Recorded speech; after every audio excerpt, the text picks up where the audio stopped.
నమస్తే, welcome to red TV. నేను మీ Ali. PCC పగ్గాలు చేపట్టిన తర్వాత వైఎస్ షర్మిల నెల్లూరుకి మొదటిసారిగా వస్తున్నారు. అయితే ఎలాంటి ఏర్పాటు చేశారు ఏందనేది మనతో నెల్లూరు జిల్లా ఉపాధ్యక్షులు మనతో ఉన్నారు. ఆయనతో మాట్లాడదాం. సార్ చెప్పండి, రేపు 3 గంటల సమయాన వైఎస్ షర్మిల గారు నెల్లూరు రాబోతున్నారు మొట్టమొదటిసారిగా. అసలు ఎలాంటి ఏర్పాట్లు చేశారు?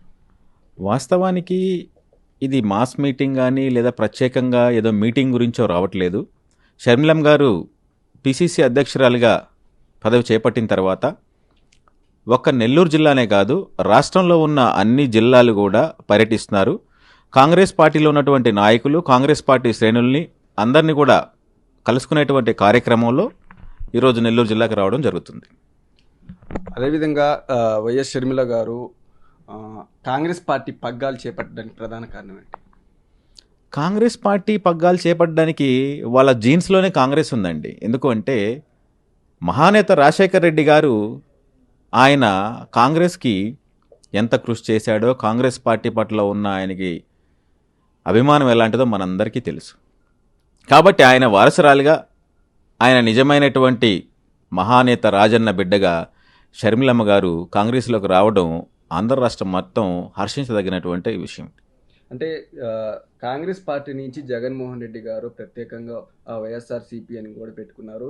షర్మిల కూడా 16 నెలలు పాదయాత్ర చేసి జగనన్న భానవని రావడానికి అసలు ప్రధాన కారణం ఏంటి? ఏముంది వాళ్ళ గొడవలు ఏంటి? గొడవలు, ఫ్యామిలీ గొడవలు ఎవరికి ఉండవండి. వాళ్ళు మీకు ఉంటాయి, అందరికీ ఫ్యామిలీ గొడవలు ఎంత వాళ్ళకైనా ఉంటాయి. గొడవలని కాదు, జగన్మోహన్ రెడ్డి గారు ఆయన పార్టీ పెట్టుకోవడానికి షర్మిలమ్మ కాంగ్రెస్ పార్టీలోకి రావడానికి ఎలాంటి సంబంధం లేదు. వాళ్ళ కాంగ్రెస్ పార్టీ అనేది షర్మిలమ్మ గారి సేవలు ఉపయోగించుకోవాలని పార్టీ నిర్ణయించుకుంది. అదే ఉద్దేశంతో మీ యొక్క సేవలు, రాజశేఖర రెడ్డి గారి ఉన్నటువంటి చరిష్మా ఇదంతా కూడా షర్మిలమ్మ గారిలోనే ఉంది అని కాంగ్రెస్ పార్టీ గుర్తించి, మీరైతే ఇవాళ ఆంధ్రప్రదేశ్ రాష్ట్రంలో మీ సేవలు చాలా అవసరం అని చెప్పేసి షర్మిలమ్మ గారిని ఈరోజు ఆంధ్రప్రదేశ్ పిసిసి అధ్యక్షురాలుగా కాంగ్రెస్ పార్టీ తీసుకురావడం. లేదండి, ఇప్పుడు ఇవాళ ఎలా ఉంటుంది అంటే, ఆ రోజు ఉన్నటువంటి పరిస్థితుల ప్రకారం ఆయనకి సొంతగా రాజకీయ లబ్ధి పొందాలని కావచ్చు, లేకపోతే పదవి వ్యామోహం కావచ్చు, కారణాలు ఏదైనా ఉండొచ్చు. ఒక మనిషి వాళ్ళ రాజకీయ పార్టీ ఎందుకు పెట్టుకుంటాడు మీకు తెలియదే ఉంది. ఎవరైనా కూడా రాజ్యాధికారం కోసమే పార్టీ పెట్టుకున్నా, లేకపోతే సీఎం కుర్చీ కోసం ఎవరైనా కూడా ఎవరి ప్రయత్నం వాళ్ళు చేస్తారు. మరి అలాంటి ప్రయత్నంలో చేస్తున్నప్పుడు ఆయన వైఎస్ఆర్సీపీ పార్టీ ఆయన పెట్టుకోవచ్చు, తప్పలేదు. 100% ఆయన ముఖ్యమంత్రి అవ్వచ్చు. ప్రజలు ఆదరిస్తే ఎవరైనా ఇవాళ ముఖ్యమంత్రి అయ్యేటువంటి అవకాశం ఉంది. దానికి షర్మిలమ్మ గారు కాంగ్రెస్ పార్టీలో రావడానికి ఎలాంటి సంబంధం లేదు. సో షర్మిలమ్మ గారి యొక్క సేవలు కాంగ్రెస్ పార్టీకి అవసరం కాబట్టి ఎవరో ఆంధ్ర రాష్ట్రానికి షర్మిలమ్మ గారు వచ్చారు, ప్రజలు ఆదరిస్తారు, దాంట్లో ఎలాంటి డౌట్ లేదు. వైసీపీ వాళ్ళు చెప్పడం ఏంటంటే ఇది చంద్రబాబు డ్రామా.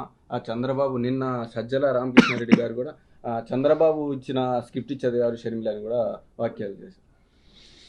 కాదండి, ఇప్పుడు చంద్రబాబు నాయుడు గారి స్కిట్ చదవడానికి, ఇంకొకటి చదవడానికి దీంట్లో రాజకీయాల్లో ఎవరి ఎలిమెంట్స్ వాళ్ళకు ఉంటాయి. ఇవాళ ఏ పార్టీతో టై అయితే బెనిఫిట్ ఉంటుందనేది అవన్నీ కూడా పార్టీలు తీసుకునే నిర్ణయాలు. అంతేగాని చంద్రబాబు నాయుడు స్కిట్ ఇస్తే చదివే అంత పరిస్థితుల్లో షర్మిలమ్మ గారు లేరు, అలాంటి పరిస్థితులు రావు కూడా. అదేవిధంగా ఏపీ రాజకీయాల గురించి కూడా షర్మిలకు సరిగా అవగాహన లేదు అని చెప్పేసి కూడా సజ్జల చెప్పారు. ఎవరు సార్ ఆయన? అసలు ఏం మాట్లాడుతున్నాడండి? ఎవరు సార్ మీది? అసలు షర్మిలమ్మ గారికి చేసిన పాదయాత్ర, ఆమె తిరిగినటువంటి ఊర్లో ఆవిడకే అవగాహన లేకపోతే ఇక మాట్లాడడానికి అసలు ఏం తెలవనట్టు రాజకీయాల గురించి. ఎందుకంటే ఇవాళ షర్మిలమ్మ గారు మీరే అన్నారు, ఎంత పాదయాత్ర చేశారో, ఎంతమంది ప్రజలతో కలిశారో, ఎన్ని వేల కిలోమీటర్లు తిరిగారో ఆవిడికి తెలియనటువంటి పరిస్థితి లేదు. రాజకీయాల గురించి తెలియదు అంటే వాళ్ళ జీన్స్, వాళ్ళ బ్లడ్లోనే రాజకీయాలు ఉన్నాయండి. ఈయన ఎవరండి? ఈయనకేం రాజకీయాలు ఉన్నాయని తెలుసు సార్, చెప్తాడు సార్. అది కరెక్ట్ కాదు, అవన్నీ కన్సిడర్ చేసే మాటలు కాదు అవి. ఏపీలో మెట్రో అభివృద్ధి ఏమి జరగలేదు, రాజన్న పరిపాలన జరగటం లేదని చెప్పి షర్మిల చెప్పారు. దానికి వాళ్ళ బాబాయ్ సుబ్బారెడ్డి గారు కూడా దానికి వ్యతిరేకంగా చెప్పారు. నీకు అసలు ఏమి తెలియదు అని చెప్పి. లేదు, వాస్తవం ఏంటంటే పక్కనున్నటువంటి మెడ్రాస్ కావచ్చు, ఇటు బెంగళూరు కావచ్చు, ఇటు తెలంగాణ కావచ్చు, అన్ని రాష్ట్రాల్లో కూడా మెట్రోపాలిటన్ సిటీస్ కానీ, లేకపోతే మెట్రో ఉండేటువంటి డెవలప్మెంట్ ఉన్న పరిస్థితులు ఉన్నప్పుడు మనం వెనకబడిపోయి ఉన్నాము.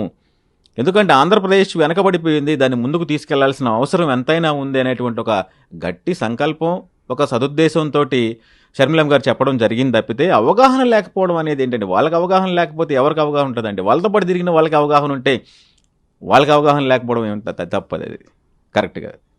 అదే 2024లో ఎలక్షన్ ఎలా ఉండబోతుంది అంటే ఇద్దరు మాజీ ముఖ్యమంత్రుల కుమార్తెలు ఇద్దరు, ఒక పక్క బీజేపీ ఒక పక్క కాంగ్రెస్, రాజశేఖర రెడ్డి కొడుకు జగన్మోహన్ రెడ్డి, ఎలా ఉండబోతుంది 24 ఎలక్షన్? అసలుకి ఆంధ్రప్రదేశ్లోనే కాదండి, సౌత్లో బీజేపీ అనే సబ్జెక్ట్ గురించి మనం మాట్లాడుకోవాల్సిన అవసరం లేదు. ఎందుకంటే భారతదేశ ప్రజలందరూ కూడా ఎప్పుడు కూడా బీజేపీ అనేటువంటి పార్టీకి మనం ఓటేసి గెలిపించాం. ఆల్రెడీ వాళ్ళు ఇప్పటికే 2 times చూశారు కాబట్టి ఈ టర్మ్ బీజేపీ అనేది కూడా మనం మాట్లాడుకోవాల్సిన అవసరం లేదు. అందులో ఎస్పెషల్ ఆంధ్రప్రదేశ్లో బీజేపీ గురించి మనం మాట్లాడుకునే అంశం ఏమీ లేదు. ఎందుకంటే చరిత్ర పుట్టినప్పటి నుంచి చూస్తున్నాం మనం, ఇక్కడ బీజేపీ పార్టీ ఎప్పుడు కూడా టికెట్లు గెలిచినటువంటి పరిస్థితులు లేవు. ఇక పోటీ అంటారా, ప్రజాస్వామ్య దేశంలో ఓటు హక్కు ఉన్న ప్రతి వాళ్ళు ఓటు వేయాల్సి ఉంది. పార్టీ పెట్టిన తర్వాత ఎవరైనా పోటీ చేయాల్సి ఉంది. ఇక అది ప్రజా నిర్ణయం. వైఎస్ షర్మిల కాంగ్రెస్ పార్టీలోకి రావటం వల్ల వైసీపీకి నష్టమా, టీడీపీకి నష్టమా? ఒకరికి నష్టము లాభం అని కాదు, కాంగ్రెస్ పార్టీకి ఆమె సేవలు అవసరం కాబట్టి ఆమె సేవలు నేను అందించడానికి, కాంగ్రెస్ పార్టీని ముందుకు తీసుకెళ్ళడానికి, కాంగ్రెస్ పార్టీని పూర్వ వైభవం తీసుకురావడానికి షర్మిలమ్మ గారు కాంగ్రెస్ పార్టీకి వచ్చారు తప్పితే సో ఒకరి లాభం ఒకరి నష్టం కోసం కాదండి. కాంగ్రెస్ పార్టీని ముందుకు తీసుకెళ్ళడానికి ఆవిడ గట్టిగా కంకణం కట్టుకొని రావడం జరిగింది. 100% తీసుకెళ్తారు.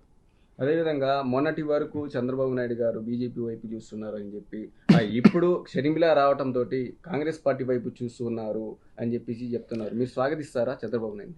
ఇప్పుడు ఇవాళ ఒక మాట అండి, ఎటువైపు చూస్తున్నాము అనేది పక్కన పెడితే ప్రజలన్నీ చూస్తున్నారన్నది వాస్తవం. ఇవాళ అవకాశాన్ని బట్టి అవసరాన్ని బట్టి మనం ఎటు చూస్తున్నామని మనం అనుకుంటాం, ప్రజలన్నీ చూస్తున్నామన్న వాస్తవం మర్చిపోతారు అందరు. ప్రజలు అన్నీ చూస్తారు, ఎవరికి ఓటేయాలో చూసి ఖచ్చితంగా గుద్దుతారు.